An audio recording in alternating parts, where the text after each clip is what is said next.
Oh, wow. Oh, You ooh. came in hot. You came in hotter. Okay. We have an incredible guest. We have the wonderful, the amazing, the extremely talented Droege, someone that I have been watching for years. Oh And my I was gosh, so excited to totally. get to talk to them again. And we just did a lot of good chit chats. It was a chit-chatty episode, but it was fun. And we learned a lot about Drew. More We about talked Drew. about Halloween. We talked about Hollywood. We talked about acting projects. And then we listened to a bunch of fun voicemails and get Drew's perspective on how people fuck and why it's bad to throw away your mattress. Or how it's challenging to throw away your mattress. How are you getting that Oh, it must have been a twin. Anyway, stay tuned to figure out what the hell we're talking about. Goodbye, you little cum dumps. Forever. Dog. When your first choice is a big old bus, You turn around and boom, you end up with us. sloppy seconds. Oh, diva. Our number is 213-536-9180. Our email is sloppysecondspot@gmail.com. Now on with the show. Oof. Ooh, no. Meatball. That one hurt. That actually, I heard something pop. I feel like maybe I'm Adele. Are you ready for some Sloppy Seconds? I'm Big Dipper. That's Meatball. Welcome back No, to the other Sloppy way. Seconds with Big Dipper and Meatball. That was so chaotic. Wait a minute. That hurt.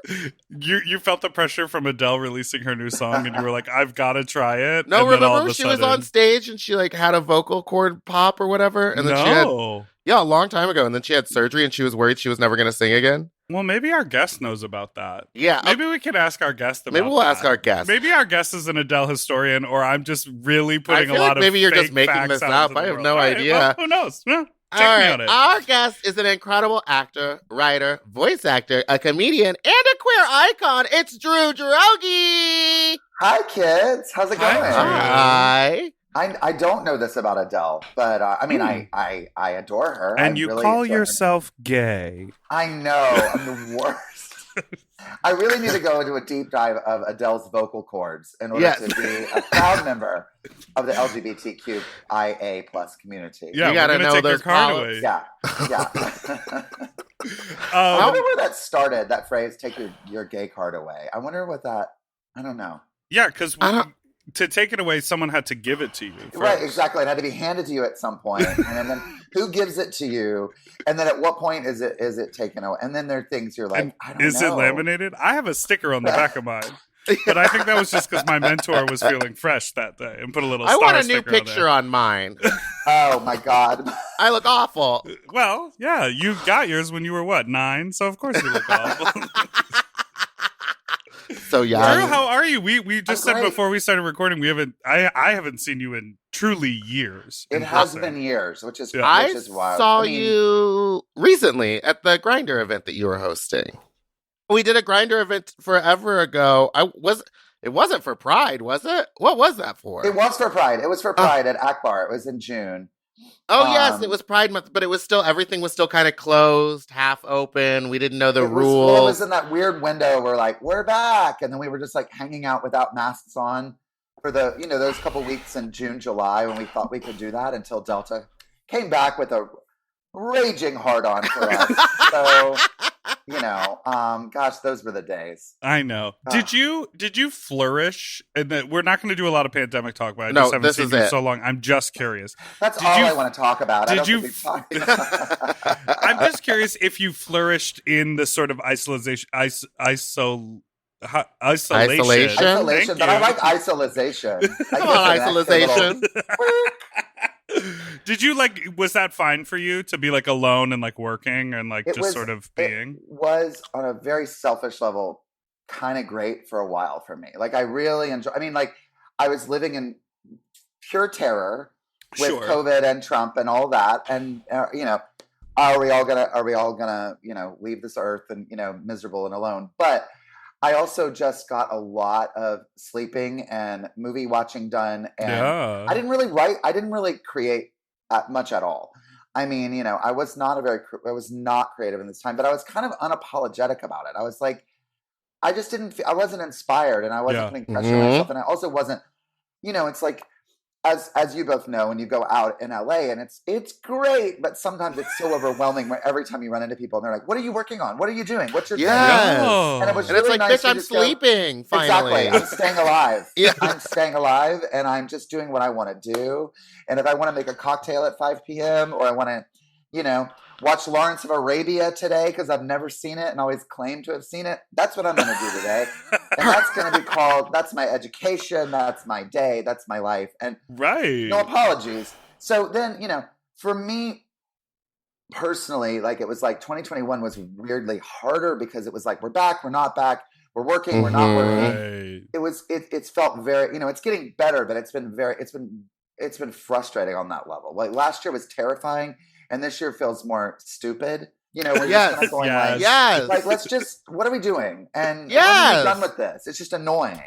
Well, I don't know the rules. Everything's confusing. You're asking me to do a lot of stuff at home that like I can't do, or that I don't know how to do. It's so confusing. And I need to be around people in order to do what I do. I mean, in order to create, in order for me to write, I have to be around people and listen to people and listen to how. I mean, so much of what I write and create is gay people. I need to be around other gay people than me to listen to how they talk and what are we talking about? And what's the news? Improvising in the mirror with a tape recorder, like trying to be like, how does she talk? On my wigs, and I have a whole show. It's I'm sure. I can only imagine the shows you did in the bathroom to you, yourself, and you. But this is interesting. There's a big conversation obviously happening in LA, but I think in a lot of places about like working conditions, obviously, the IATSE strike and we in this modern day, I had a very busy weekend. I was running around, I shot a music video, and as we were driving home, I was with my friend and we like ordered food on my phone to like be delivered to my apartment, and it sort of like landed at the same time that we did, and we were like, perfect. And I was like, what did people do 5 years ago? And I was like, relaxed and cooked a meal and didn't book themselves from moment to moment and work 16-hour days. And like we've just gotten to this point where if we're not doing something constantly all day long, we feel like we're lazy. Like the concept, the concept of laziness is like fake, right? I know. Oh, absolutely. I think we give ourselves points for being busy. It's like when you run out, like, I'm so busy, I've got so much going on, and that means like, oh, you're important. Oh, you're so important. I'm fucking important. But I'm guilty of it too. I'm like, I hear myself doing it, and I'm like, why is that? I don't know, because I mean, I genuinely like being busy. It's a thing for me. I love what I get to do, and I like to do it a lot. And then I like to be social, and then I like to, but I also love, like yesterday, I had a day on my couch, and I'm getting caught up on Succession, and I've never been more happy. And I'm like, take those days, take that time, and don't feel guilty about it. Don't feel like you have to constantly be like putting things out there, because it's just sort of like, we have one life, and we need to be sleeping and relaxing and enjoying moments, not just wolfing down meals to run to the next thing. And that's the thing. All of those apps and services that make it possible for you to stream whatever you want, order whatever you want, whatever. Those are services that are sort of like built to like help you be more relaxed and like listen to a meditation on your phone or whatever. But because we can do all of that, we're like, I'll do the meditation while I'm driving, and I'll order the food while I'm working, and then I'll do. And you're like, no, that's actually. And I'll order the food, and then I'll watch the little cartoon car on its way to deliver to me, and I'm like constantly checking in. Where's my food? Where's my food? And you're like, calm down, bitch. They gotta cook it. They have to make it. Sometimes they have to drop up someone else's food because it's dinner time for someone else. You know what? Postmates just added. Yeah, but that person can fuck themselves. Now, Postmates just added an option where you can pay like an extra $1.25, and they're like, your meal is priority. It'll be dropped off sooner. Oh. And so I'm always clicking that because I don't have an hour and a half to wait. I have $1.25. Yeah, that's what I got. Yes. Yeah, I mean, it's cool. I think I have definitely, there are some collaborators that I'm working on different projects.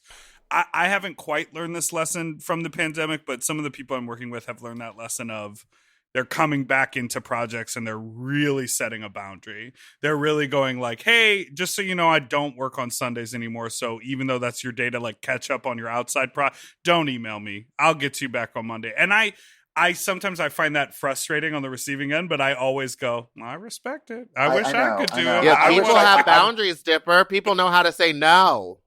Yeah, I'm trying. At 44 years old, I'm trying to learn how to say. You better work. You know, because it's tricky because I think a lot of us too, as independent contractors, we're like, we got to take work whenever it comes. Yeah. And there's those times, and you know, all three of us know this when you're like, there are going to be days you're going to just have 3 gigs and you're going to have to make it work. Absolutely. Because you're going to go 2 weeks without a job. And so those 3, that one Sunday that you're working, you know, for 16 hours or whatever is, you know, got to stretch out for some time. Choose the day.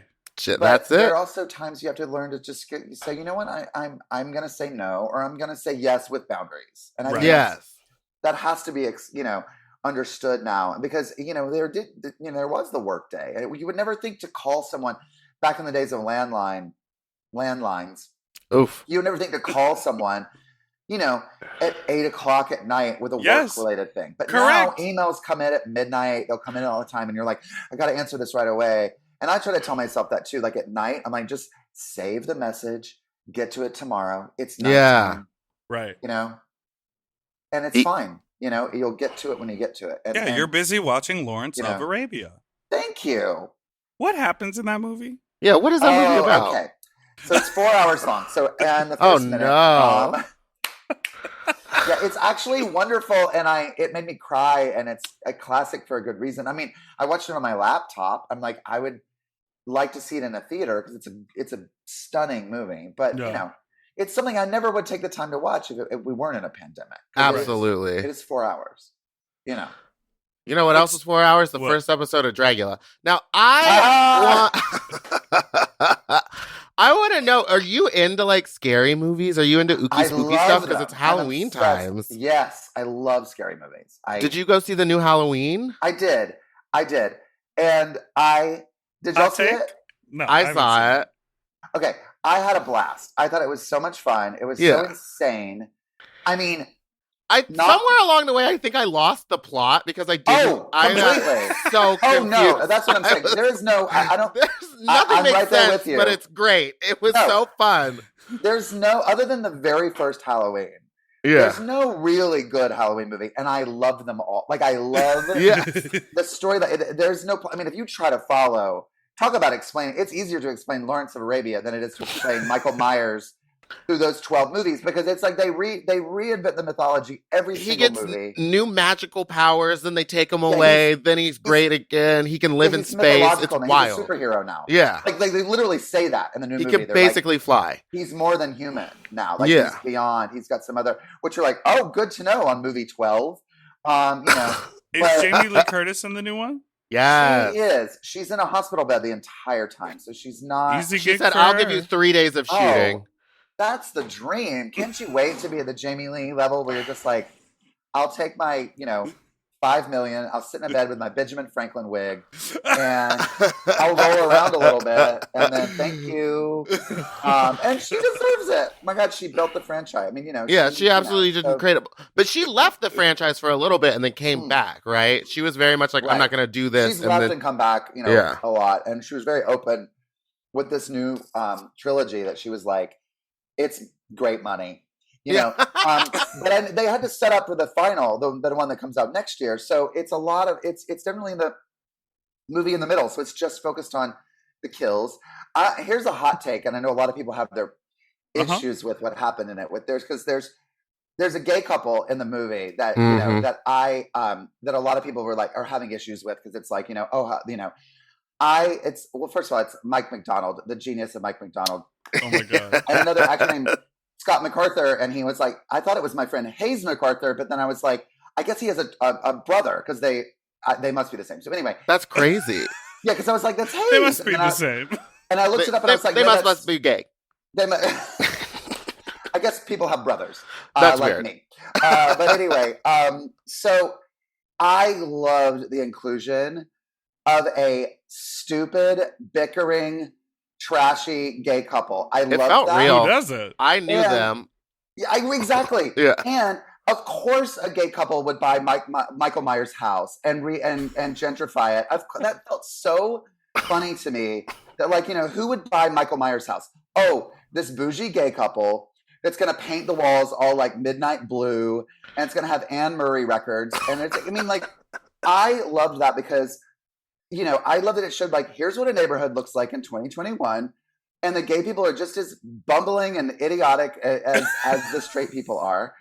And I thought that was, I enjoyed that inclusion. I was not offended by that at all. I was like, it's a Michael Myers movie. Yeah, a lot of people were upset by that, but it also reminded me of how people got so upset about the gay couple in It, where they were, but I think it's a little different because that couple got gay bashed right off the bat. Yes. Which I was kind of like, that was weird. Could have let him live. Yes, and also in It had nothing. It was just so. It was literally just to be like, hey, watch us kill some fags. Back. And so that, I thought that was that was problematic to me. I was like, I don't want to see. And also, It is so gritty, and even though, yes, I know it's about a clown that, you know, haunts your dreams and lives in a sewer. Sounds like me. But still, there's something about It that does feel more gritty and real on some level, or like genuinely. Whereas Halloween is like, it's Michael Myers. It's a kid. Like, it's a little boy. Yes, and I guess maybe because I've loved it since I was, you know, a child, and I've, you know, lived with these movies all my life. So it's like I sort of am like, it feels more like a ride. It's like a theme park ride. Yeah, more than it is. Absolutely. Like, you know, I have never seen any of the films in the entire franchise. How about that? Do you just not like scary? Oh, and on that, we're gonna take a break on that. Break.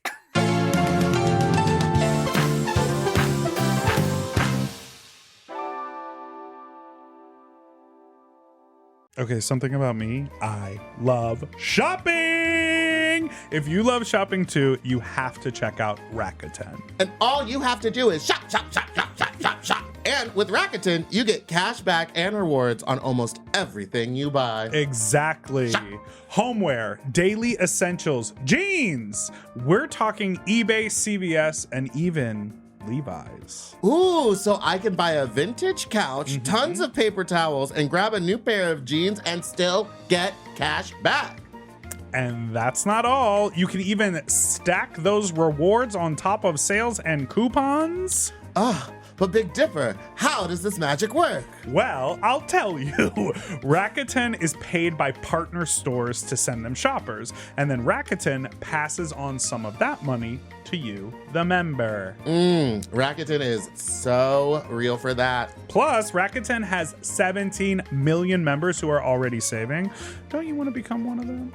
Join for free at Rakuten.com or download the Rakuten app and start saving money now. That's Rakuten.com or download the Rakuten app today. We all have days when we want to eat well, but just don't have the time or the energy to plan, shop, and cook. That's exactly where Factor comes in. They deliver fully prepared meals designed by dietitians and crafted by chefs right to your door. With Factor, you can stay on track with your nutrition goals, whether that's high protein, balanced meals, or overall wellness, without any extra effort. The meals are fresh, never frozen, and ready in just 2 minutes, which makes it easy to fit into your routine. You know, I love coming home after a long day and having a tasty and filling Factor meal. It's waiting for me, and I don't have to worry about shopping. It's quick and easy, and one less thing I need to think about when I get home.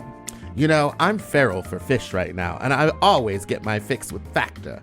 I recently had their scampi-styled shrimp and salmon, and let me tell you, it did not disappoint. So get Factor today and start enjoying delicious and nutritious meals. Head to factormeals.com/sloppyseconds50off and use code sloppyseconds50off to get 50% off and free daily greens per box with new subscription only, while supplies last until September 27th, 26. See website for more details. That's factormeals.com/sloppyseconds50, like the number, off. Sloppy Seconds 50 off. Do you want to improve your sleep? Well, listen up and get a Helix. Whether you sleep on your side, your back, your stomach, Helix makes premium mattresses that are designed to fit your specific sleep style. You know, now that it's spring, why not upgrade your sleep game and get a Helix mattress? And you know what? What? I can guarantee you that they have a mattress for you with over 20 different styles and models for you to sleep on. I love sleep. I can't get enough of it. And I love my Helix mattress.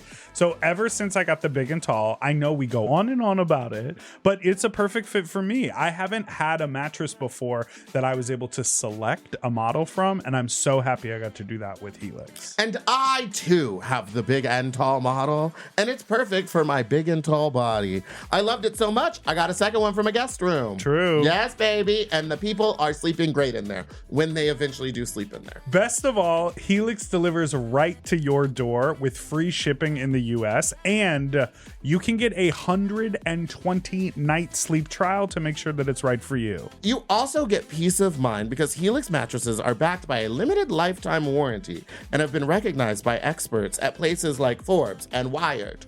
And me. I am a sleep expert too. Period. Go to helixsleep.com/sloppy to get up to 27% off site-wide during their Memorial Day sale. That's helixsleep.com/sloppy and make sure you enter sloppy seconds after checkout so that they know that we sent you. helixsleep.com/sloppy. Get yourself a Helix.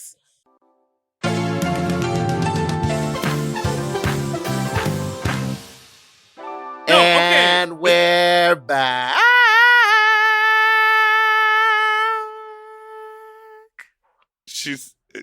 The note is so high we can't even hear We it. couldn't even hear it. It just Yeah, you hit those dog tones. I was giving Arianti Grante. That's right. I was hitting the whistle tones. I've said Arianti it.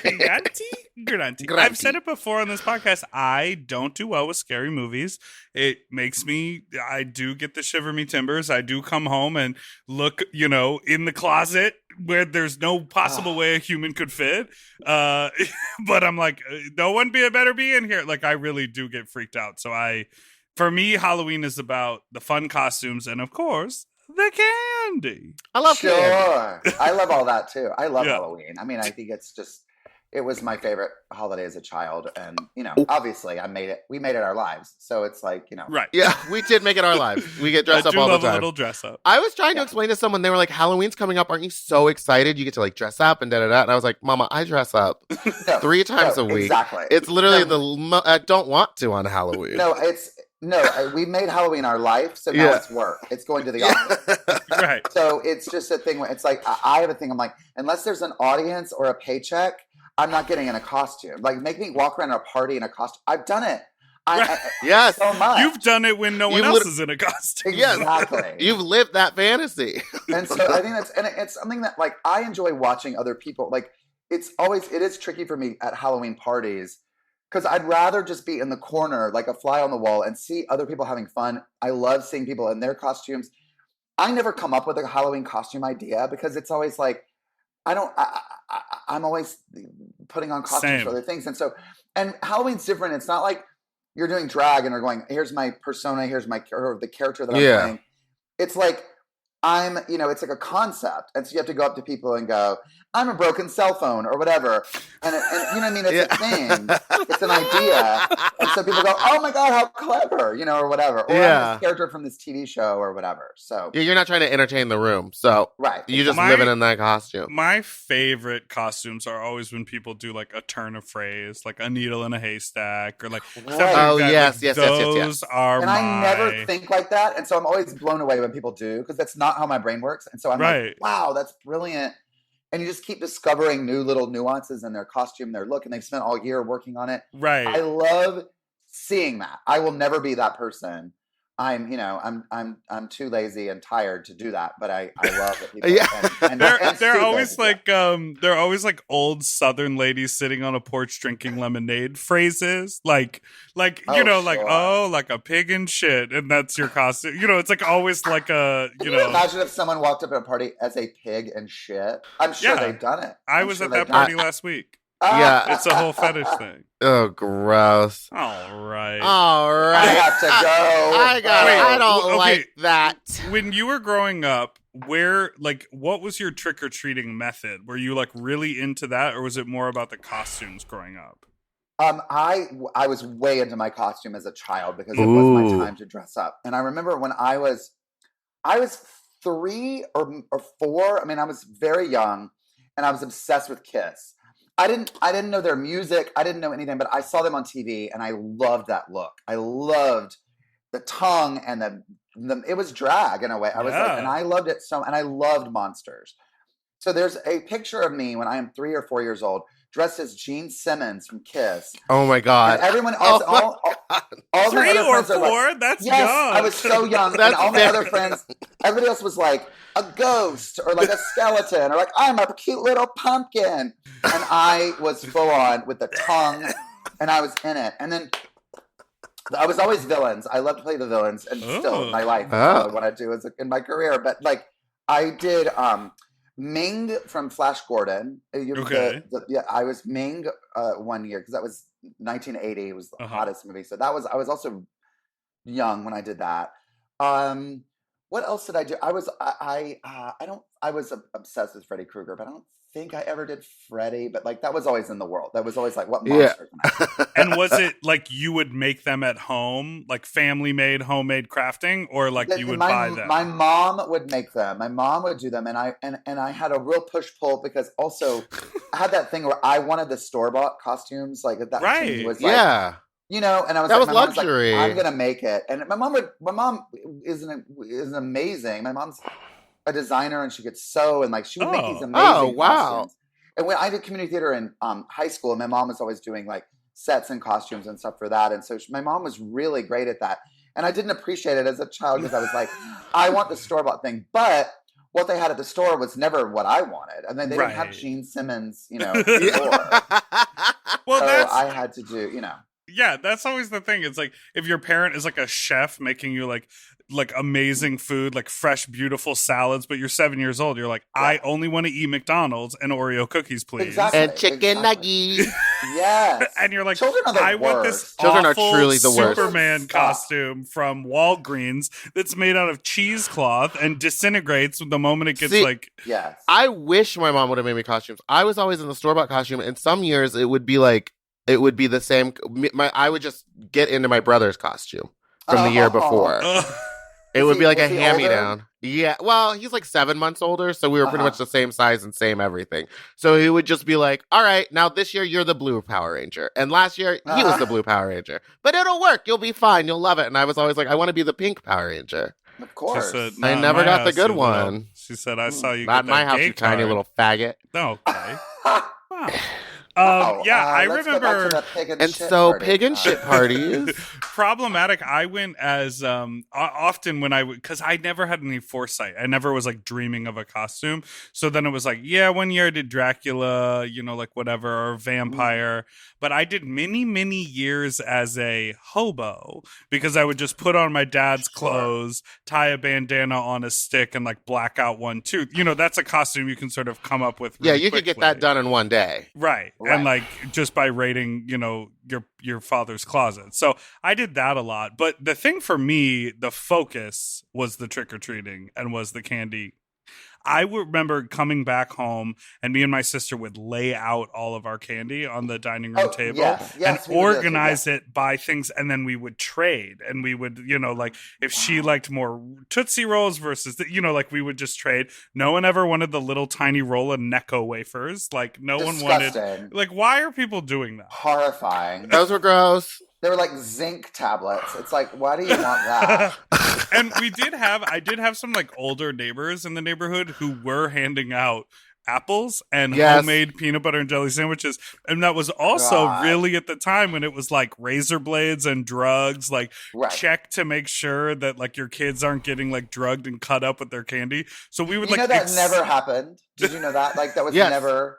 That never happened. It was just 80s propaganda. I blame Nancy Reagan. I blame the monster that was Nancy I didn't Reagan. know that never happened. Yeah, it was all 80s. It was all paranoia that they were like, the razor blades. Because the 80s was when Stranger Danger was that like full effect. Yes. See, so those sweet people were genuinely making you peanut butter and jelly sandwiches, which is gross, and I don't want them either. But there was, I guarantee you they were not razor blades in there. Right. Also, think about the logic. Again, I know there are horribly sick people out there in the world, but the logic of like some sort of witch, some literal witch, right, giggling over a cauldron, putting things in and being like, they'll be hurting out there somewhere. Like they don't even get to like experience Yeah, they don't get the it. joy of seeing it happen. Yeah, they got to see the child From suffer. my understanding, these sick people like to watch it happen. That's kind of part of it. And If I know anything about torture. Oh my god. Yeah, like that was really a thing. And growing Wait, up, but in your neighborhood, did you have the people that just put the bowl out and it would say like take one?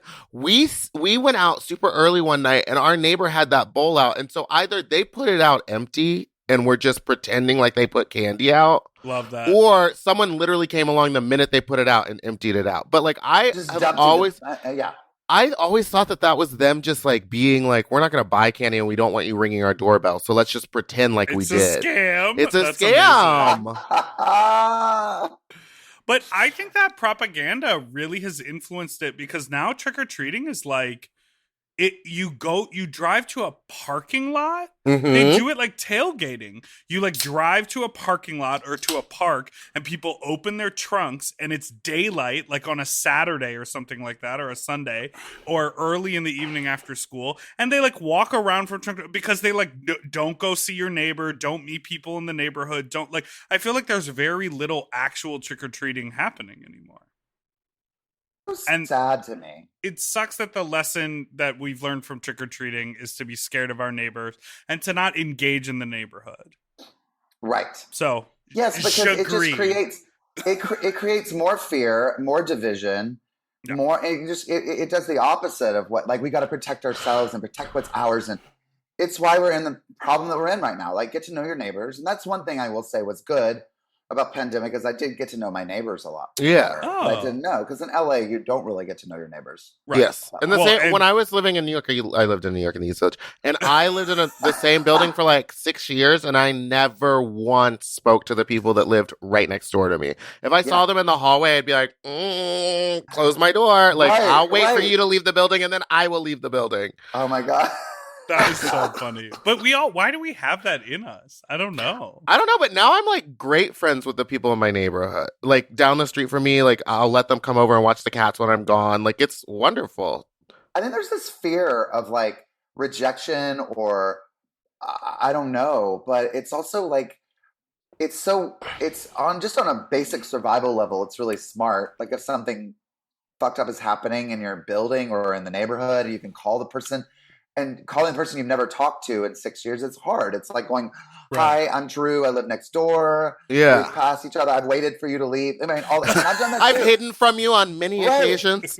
And I think a lot of it is just a thing of like, I don't want to it's like, I just going to take care of me and mine and what I need to do. And I don't know. And I don't know. It is very strange. I think too, like, you do have to have boundaries. I mean, some people, you're like, just because we live next, and we're in the same building or the same neighborhood, we don't have to be best friends. We don't have to talk every time we see each other. But like, say hi. Just, it can be, Well, here's my thing. I moved into a new place recently. I'm in the place right now.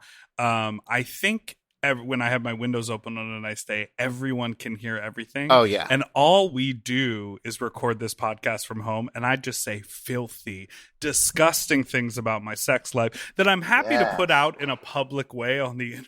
Of course. But somehow But that's I think for of people the person who want to hear it. Yes, those people are somehow seeking I out think what the you're person saying. 12 feet from my apartment outside this window as I'm like, and then I'm punching his puckered butthole, and they're like, that person up in that apartment is insane. And so part of me is like, keep my head down, just walk to the car. Well, they're just jealous.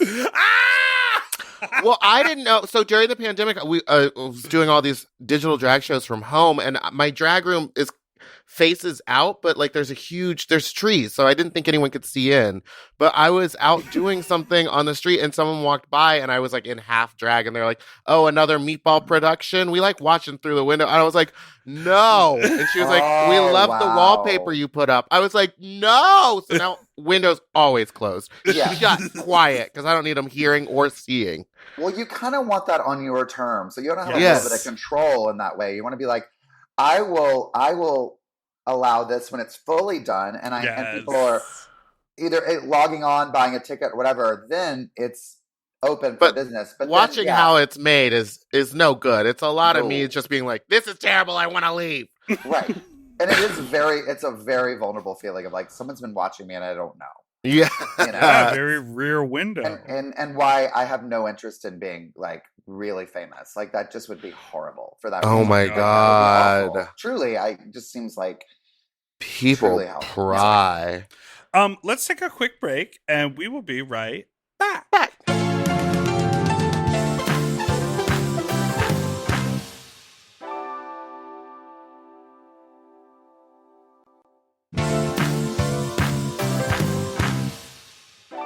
And we're back.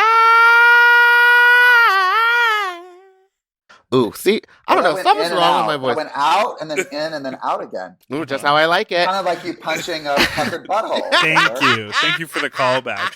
Speaking of comedy callback and genius, I know we said we don't want to talk about what are you working on, but let's talk a little bit about you being hilarious and funny and great and involved in so many iconic pieces of entertainment. We wanted to talk about everything, all of your projects that you've been working on and been a part of. Because your voice pops up on almost every show that I watch. Yes. Oh, awesome. We had actually Simon Chong, who is a director on Bob's Burgers. We had on the podcast a while ago, and you pop up all over Bob's Burgers, which is such a fun treat. The most fun show to work on, and they're the nicest people, and they're so great to always throw me these ridiculous. I always play terrible characters. I'm always like men, women, horrible people. They're monster people that just totally fuck with them, and it's so much fun. And usually in the retail space, there was like a theater. I was like a theater. The theater director one is incredible. Mm-hmm. Oh, it was so much fun to do that one. That was a blast. Did you feel like you had known that director from doing community theater in high school? That was like my dream. I would be happy playing a version of that character for the rest of my life. Like self-important community theater directors. I've been that person. I've known that person so many times, but I love that. Really like just the king of the tiniest kingdom, right? You know, just like just someone who's just like, and everything's just so the stakes couldn't be higher because Brigadoon opens tonight and we've lost our bagpipe player or whatever. I love those kind of characters, and and they always have horrible internal lives. Everything else is falling apart. They always have rehearsal, and that's kind of not unlike me. Like there are times that I'm like, Drew, clean your kitchen. You don't have. But I'm like, I can't. I'm busy. I've got, wigs to comb.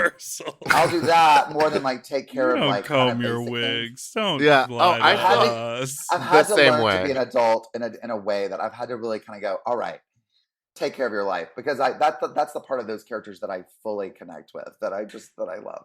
And do you find it like surprising? Because I assume you record the vocals like far in advance. So like when they come out, you're like, oh shit, yeah, I remember we did that. How fun! Oh right, yeah. Sometimes I just did their new show called The Great North. Yes. Oh, I love that show. I'm going to be on that. I think November. And that was one where we did the table read a year ago, and I thought it just went away. Like I thought they just wrote the part out, or they just didn't. And I didn't hear from them all during. And of course, I built up this whole idea, like, oh, they're mad at me, or they don't like me anymore. I love that mental game. Isn't that fun? Isn't that healthy? Yeah, the spiral that you set yourself on, and then everyone's like, no, it's great. We just needed time. They also weren't thinking about me. Yeah. You know what I mean? They were busy. They had other things going on. But animating a full show. Exactly. The narcissist over here is going, oh, I must no longer be in their favor, whatever. But they came back like a year later and said, so that one, I got to watch I got to try to match my animated character, which was really cool, because it was already animated before. But usually it's way in advance, and you don't know even who else is on the show until you watch that's it and so go, funny. Wow, So yeah, he was telling us that they like animate those, or they record the voices and then like they animate it for about a year, and then it comes out like a year later or something like that. Oh yeah, 9 Yeah. months. It can happen that way, and then there are actors who, you just record your lines, and they somehow make it sound like you're having a conversation. And sometimes they'll have them remote, and sometimes they're in the studio. Like on Bob's, like it's usually like half the cast is in LA and half are in New York.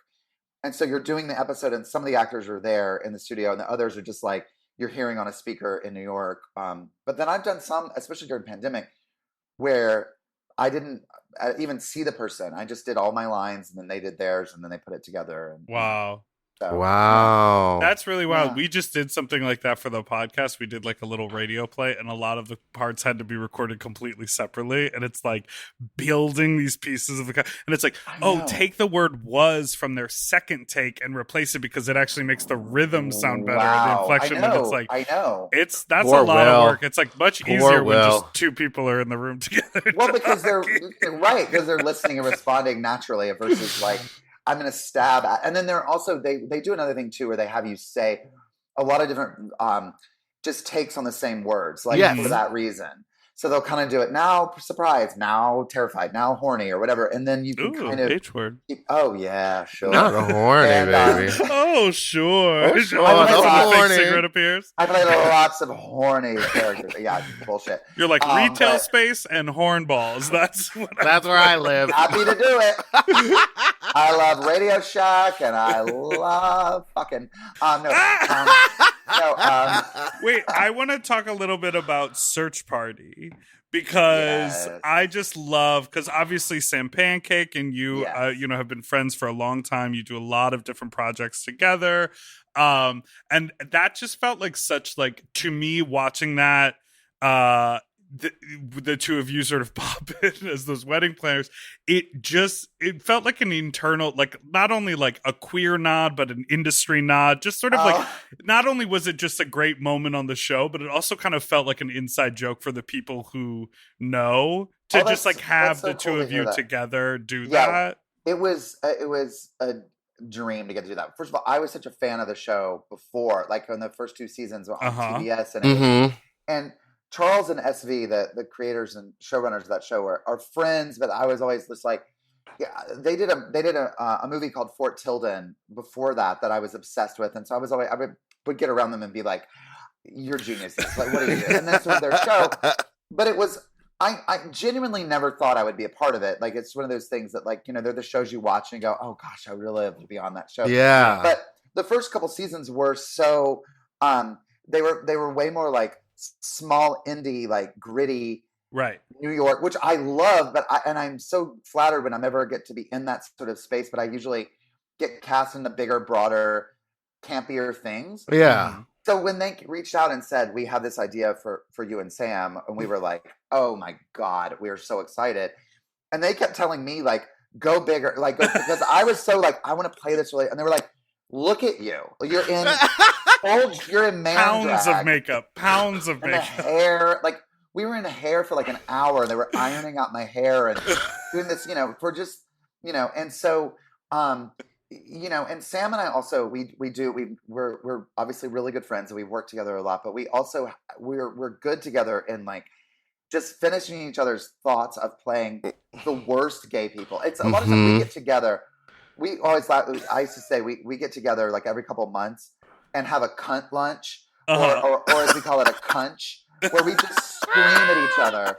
We scream for an hour. I mean, God apologize to everyone that has to sit near us, because we just are like, this person did this, and then this, and it's all about like people, like, and we're really not like, I don't see it as like gossiping. We're not making up things. We're not saying I don't like so-and-so for this reason. It's usually some weird business situation or like somebody. That Oh, that's just me and Dipper every day, I guess. I was like, that's what we do like on all this we podcast. do. Yeah. And yes, exactly. And you're kind of like, I can't believe that so-and-so asked me to do this thing and drive out to so-and-so and not pay me. And you get there and you're waiting in the sun, and then they treat you and then they're rude to you, and then they cut all your lines or whatever. It's usually like, but then you're like, but I'm happy for the work. but exactly. And you're like, and I'll do it, Like, but I have to sorry, get but this. I'm on the road tomorrow to do it again. But it feels good to get that out, because if you hold that in and don't express it to anybody, it's just going to come out later. Amen. And that's exactly what we're doing. It's like a thing where it's very therapeutic. And so when we're cast together as these people, we get to sort of embody that and play those people and get to sort of exercise that demon and say, yes, these are these awful, like, rich, because like we were an ex-couple. There was a lot of stuff in the show that that did get like cut in different drafts, but we were Republicans also. Oh no! The thing, but it was like, that we were these like, and we used to be a couple, but we're not together anymore. But we still dress identically, like we wore matching suits all the time. It was so bananas. But What I love about that show is I do feel like it has, in every season, remained true to itself and true to its mission, but it has also taken so many twists and turns and featured so many different people. But at the end of the day, like, you can watch episode 1 and you can watch the last episode of the most recent season, which I think was 4, right? 4, right. Mm-hmm. And you can go like, this is still the same show. It has just evolved over time. And that I think is really cool because, yes, season 1 being on TBS, being more of this sort of like, we're just going to follow this one person who's like obsessed with this one thing. And then the world just expanded so hugely, and it's still very real, but also so broad. I'm such a fan of that. I completely agree with you. And I think it's also the thing about like when you give someone their first TV show, the parameters are a lot tighter, and then they trust them more and more, right, to just go more gonzo. And every year it's almost like, when an artist like, and I don't know what she's done in the last, 15 years, but 15 years ago, Madonna, which she used to totally, it was always still Madonna and reinventing herself, but you was like, but it still feels like Madonna, in that way. And so and I've heard about what happens on season 5. It is so bananas. It's so wild. Yeah. I can't wait. I'm not on season 5, but I mean, like, the guest cast, the storylines, it's crazy. But every season they kind of blow it up and they think this will be it. Because I was at the wrap party for season 4 and they were all like crying and saying this was so much fun to get to be a part of this, but they thought it was done. They thought it was over. Oh, wow. And then it was on HBO Max and it was a huge thing. And so then they were like, let's do more. So they genuinely thought that season 4 would be it. Whoa. And so that's crazy. And I think season 5 is going, I mean, I don't know. I can't speak on their behalf. I'm not in charge of it. I don't know. Sense. But from what I hear, I'm like, wow. You heard it here first. Yeah, exactly. You better not. I'm in trouble with my friends. Yeah. But no, it's like, I love that they are so, first of all, they're so unapologetically queer. Yes. In so many different ways. And it's like, but I also felt like, this last season, like Alia Shawkat and Cola Scola, fuck, and like John Early, and like and you had, and then Susan Sarandon doing the best work of her career. I mean, genuinely think that she was fantastic. She was incredible, and they had Ann Dowd. It was like, sure, let's get them, let's get that, and it was just it's a very special show. So I was very grateful to have been a part of it. That's so great. I love that. Okay, well, we're going to take our final break, and then we're going to get into the juicy details for our final segment. Woo! Be right back. We'll be right back.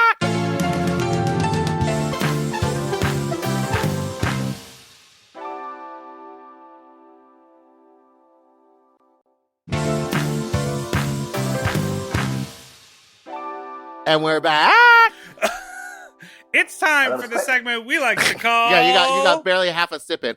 Fuck Talk! Now, we have some amazing voicemails we want to share with you. Ooh. And then you can give us your opinion. Oh, all right. Yeah. Okay. So, obviously, we have a phone number that we put out into the world, and people call in to leave us some It used to be voicemails. just for Fuck Talks, but now it's like they can ask for opinions or they can just tell us something that they need us to know. Okay, great. So these aren't all Fuck Talks. Well, hey, Big Dipper, Meatball. This has been eating away at my conscience for like 2 weeks now, but I was in the library on campus. Hi, I go to college. I'm on campus. All right, so you're better than me. Yeah, and I was like just doing my work at my computer, and I was just just messaging one of my friends online, and it got to the point where she was talking about like one of her sexual fantasies, and like I was talking to her about it too, and like the back and forth, and then it got like a little bit personal, and then I got like really, really horny. But I want you to know that like it was almost like a throbbing, painful horny. I have a vagina. I just want you to know that like it sometimes like you get so horny it fucking throbs, and it got oh my to the God. point where I got up. So what I did is like I looked around me and nobody was in the library at all. Nobody was in the library. I got up. There was like a slight wet spot on my seat. I'm like, this is absolutely disgusting. And then I got up, and then I went to the bathroom and I rubbed one out 3 times, and I came. And what's embarrassing about it is It's probably one of the most intense orgasms I've ever had in my entire life. And I'm 19. That's just, I don't you know, got a like, lot more coming. Yeah. listen, nobody was in the bathroom. If somebody would have walked in, I would have stopped. But the thing is, I've never done that before. And then, like 2 days later, I did the same thing. And now, like, I don't want to be known as, like, the serial bathroom masturbator on campus. Because, like, I'm scared, like, I'm, like, scared somebody will walk in and, like, I don't know, they'll hear, like, macaroni noises from the stall. Am I Macaroni noises. Like, is what I'm doing bad? Like, I wait till nobody's there. Like, I need, like, some serious advice on this. Yeah, anyways, bye. Let's unpack it! Drew, what do you think? My advice is, first of all, go for it. Enjoy those great orgasms. Because when they happen, just be proud that your body let you feel that and go through all of that. Mm-hmm. My feeling is like, I don't know. I'm obviously not Dr. Sue Johansson, but remember her? Yes. Can you play her? I have actually, of course. And I don't know why that's gross. I set that up like this. No, here's my thing.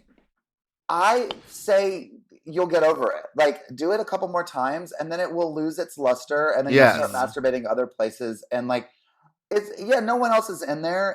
If that's where you get off, and that's where you have enjoy that you found the pleasure, and who cares? I mean, because other things people are doing in the bathroom are so lovely and wonderful and sensible. Like, it's another function of your body. So I think there's no shame in what you're doing. And you're waiting for everyone to leave. It's not like you're doing it as an invitation for more people to come. But if you want to, that's fine too.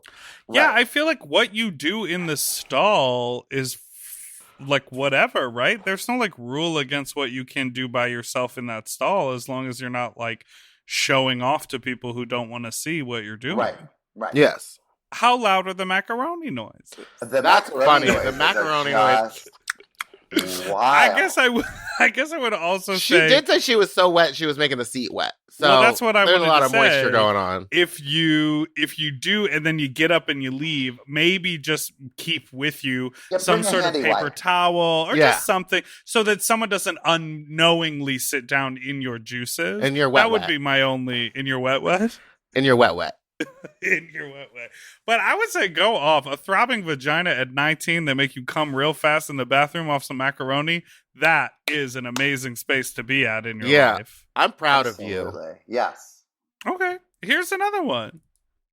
Redoing the last voicemail, but hi, Big Dipper and Meatball. Again, I just came from a cruising experience. It was one of my first times ever doing it. I went to a park near me, went down a trail, saw some guys, but my question is just, what is like cruising etiquette, I guess? I really didn't know what I was doing. I just kind of went towards people in trees and like kind of just like looked around, and I sensed that was the vibe, but I also wasn't quite sure. Like I said, I did get my dick sucked, which is nice, but I don't know. I feel like it could have been better, so any advice would be helpful. Thank you. Bye, Poppies. Drew, you ever cruise? I don't know. Have. I'm going to be quite honest. I've never done it. I think it's so hot. I totally endorse it. I think it's great. I've never done it myself. I'm just too puritanical in that way about I'm just nervous that I'd run into someone that I know or to someone that was like, do you do those videos on YouTube in 2012? Like, I don't know. Like, I just feel so like, but I have. You're like on a quiet trail and someone walks past you and just goes, "Love your Chloe." Yeah, I mean, I'm sure that happens to you all the time. It happens on the apps in a weird way, and I'm like, I don't mind that, but then immediately we're not sexy. Right? It's like exactly. I don't care, but at the same time, I try to not go to that place because it's like I don't feel at all sexual once we're talking about my wigs. Right. For me, that's just my thing. And then they come over and they want to try them on. Well, yes, exactly. And then we're that's off limits, and then whatever. Dicks are not getting sucked that night.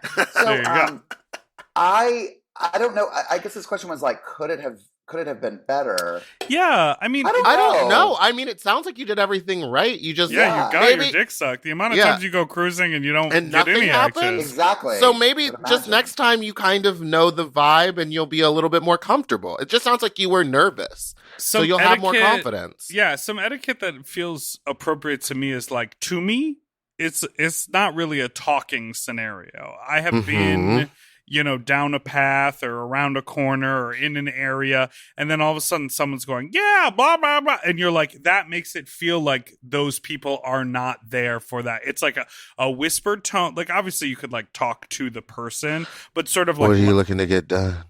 That? What are you looking to get did? To get done? Who do you say that to? I don't know. I don't know. I've never done it. I'm just assuming that these are the conversations.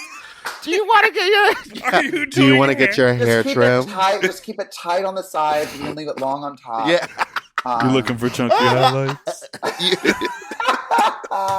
What are you looking to get? Well, okay, so I guess I don't know either. What do you say? You want your dick sucked? No, I don't do anything. Mine is. I don't either. I'm not, as the most verbal person in life, when I'm in sexy times, I'm not verbal at all. And I have a weird way of like expressing what I want. Sometimes, and I just recently was like, what do you want to do? And I'm like, let's just do it. I don't want to talk about, I'll tell you if I don't like it or we have to stop or I'll go more here or there. But I don't really want to be like, here's a list of things that I want, because then I just feel like it's not. Yeah. To me, that cruising, it's eyes, it's like nods, it's eyes, and then the person, it's like if they grab their dick, then I'm like, great, then I can suck their dick. Or if what I'll do is eyes, like a little, like a nod hello, and then I will look at their dick very aggressively, like a stare, to show that I want to go to there. You know what I mean? Like that. Right. I think it can all happen in a nonverbal way, but I think if it does get verbal, it needs to be, quiet. Low, hushed tones. Especially if you're outside at a park, because you don't want to blow up the spot. Right. All right, here is one more that we've got. Meatball, which one? Should I do the one about the messy or the one about the patronizing? Do messy. Okay. Hey, Big Dipper and Meatball. So I just got done hooking up with this guy. So normally I actually travel. I hate hosting because I don't like having to clean up afterwards and before. I don't know. I just usually prefer traveling. But this one time I hosted and the guy came over and I started fucking him. And then, so I noticed as I was fucking him, like some stuff was starting to come out a little and it started getting a little stinky. And I was like, well, I don't want to say anything because I don't want to embarrass him. So I kept going. I was like, okay, this isn't too bad. And as I kept going, like all in one go, a lot came out and it kind of got everywhere. And I got all over my mattress. And right now I'm actually like outside throwing out my mattress. And I'm kind of bummed. But I just want y'all's advice on like how to tell a guy like, hey, your shit is coming out of you, but I don't want to embarrass him. But I kind of regret not saying anything in the moment. All right, thanks. Bye. Oh, we got that wicked rip. A couple things right off the top. Throwing out the mattress? Do you not have a mattress pad that you put on, like, under the sheets? Yeah, that's like not. It doesn't have to be waterproof, but it's like a thick cotton so that nothing can get through. Unless this person was literally gushing, like Niagara Falls, like unless it was soaking the doo-doo browns. And then 2, lay down a towel. Yeah. Right? Doesn't I feel like that's something that everyone does so you don't get lube on the sheets. Yeah. But I guess he doesn't host very often, so he doesn't know the rules of engagement. That's part of hosting is like, you gotta pre-plan, you gotta pre-game a little bit. Yeah. Have a little lube ready, have a towel ready. If you use condoms, I think it's also fun. I think it's also, it's in your best interest. In your best intentions of like not embarrassing the guy, like overall, it got a lot worse. So communication is key. Yes. And you can certainly be like, I get it when you're in you're in the middle of it. You don't want to stop because you're like, oh no. But sometimes you have to stop. And sometimes you have to be like, we got a little bit. And what's also weird to me is like, there are 2 people there. Like, can he not smell? And he may not feel what's all happening back there. Maybe he had COVID and he lost his taste and smell. Oh, that's okay. So yeah. Okay. No, but I think here are things that I have said before, like maybe you should try to do another cleanup, or maybe let's take a break and you can go in the shower for a little bit, or take it to the shower. Right. But I think if you feel a little bit, if you're like, whoa, there might be something coming, I feel like the person bottoming will be more appreciative if they could scurry into the bathroom and like clean up themselves rather than have the shit the bed moment. Because that's actually less embarrassing in the long haul. Because they're gonna have they didn't have to climb off the bed and they saw what happened on that mattress. Right. So they're not just gonna be like, who knows who did that? Bye. Are you sure it wasn't you? Don't you shit out of your dick? Oh my god! So that's more embarrassing for them. So I would just say, communication is really important throughout the entire thing. It's part of like having like really good sexes, and it is just you got to be willing to go, hey, because we all have these human bodies that do these things, and there's no, and it's like we all. And you shouldn't shame the person either. No, there's the ability to say like that's, so yeah, and then also he was I gotta say his delivery was so casual about throwing out a mattress. I'm actually outside right now throwing out my mattress. Yeah, and like, if you need thrown away. Yeah, also they're heavy. They're like hard to. That's a lot. First of all, yes, it's a heavy thing. It's an expensive thing, and then. Where are you sleeping tonight? Because it's going to take a couple days sofa? to get to bed. Hopefully he ordered it from helix.com using the code sloppy. For 10 to 15%. Up to $200 off your first purchase. And free pillows. Are we doing a commercial right now? No, absolutely not. Why would we? We are. Oh, well, could I get in on that? No, because then you'll get your... No. I need a mattress. Speaking of not embarrassing people... I do want to say, Meatball, are you sure you didn't fart on that episode of the podcast? Everyone's asking if I farted at 9:01 of the episode that we did last week. I don't think it was a fart. I feel like I would have remembered. We'll do this. Will be the last sound item we'll play, and then we're gonna wrap things up. You gonna play what you think is a fart? I think I took like 10 years of work, indeed, because I moved to Chicago. Did you hear that? It does sound a little bit like a fart. Sounds like you fart and then you exhale. You do that thing. No, but I think I went. No, I think you went fart. Okay, play it again. Play it again. One more time. Also, this mic wouldn't pick up a fart. Play it again. It took like 10 years of work, indeed, because I moved to Chicago. Maybe I did. Anything to say about the fart? What a beautiful release on both ends. Why wouldn't Will take that out? He takes out every other mouth noise I make. Well, that one didn't come from your mouth. Butt noise. Drew, thank you so much for being here. Thank you for having me. This was so fun. Yeah, look how much better we got at hosting. Look at that. Y'all were great before. I don't remember it being problematic in the least. Well, I don't remember it. I don't either. I don't remember it drunk. How does Chloe say Halloween? Halloween. Yes, of course. Yes. Halloween. There's Marlon Wayans, Dwayne Wayans, and Halloween. Yeah, don't forget Kim Wayans. The best Wayans. Yes, Kim Wayans, of course. Wayans, hands down, the best Wayans. Yes. Okay, Shantae cool. Wayans, I love her too. All right, good. Yeah. Let's wrap it up, Meatball. Where can everyone find you on the internet? Oh, I'm on the Twitter at Drew Droege. I'm on Instagram, Drew_Droege. Great. Easy. Droege spelled Droege, right? That's it. All right. Thanks, everyone, so much for listening to Sloppy Seconds. You can follow us on Instagram at sloppypods, and us an email at sloppysecondspod@gmail.com, or call in with a fuck talk story to 213-536-9180. You can follow us on Instagram at Big Dipper Jelly and Spiciest Meatball, or Fat Drag Meatball on Twitter. And don't forget to subscribe so you don't ever miss an episode, which come out every Tuesday and Friday. Goodbye. Go watch Lawrence of Arabia.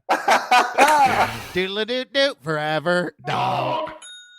To listen to Sloppy Seconds ad-free and 1 day early, sign up for Forever Dog Plus at foreverdogpodcast.com/plus. Sloppy Seconds is produced by Forever Dog and Moguls of Media, a.k.a. Mom. Hosted by Big Dipper and Meatball. Music, editing, and sound design by William Pitts. Executive produced by Willem Belli, Alaska Thunderfuck, Joe Cilio, Brett Boehm, and Alex Ramsey. Our artwork was drawn by Christian Cimarroni. And our theme song was written by Mike Malarkey.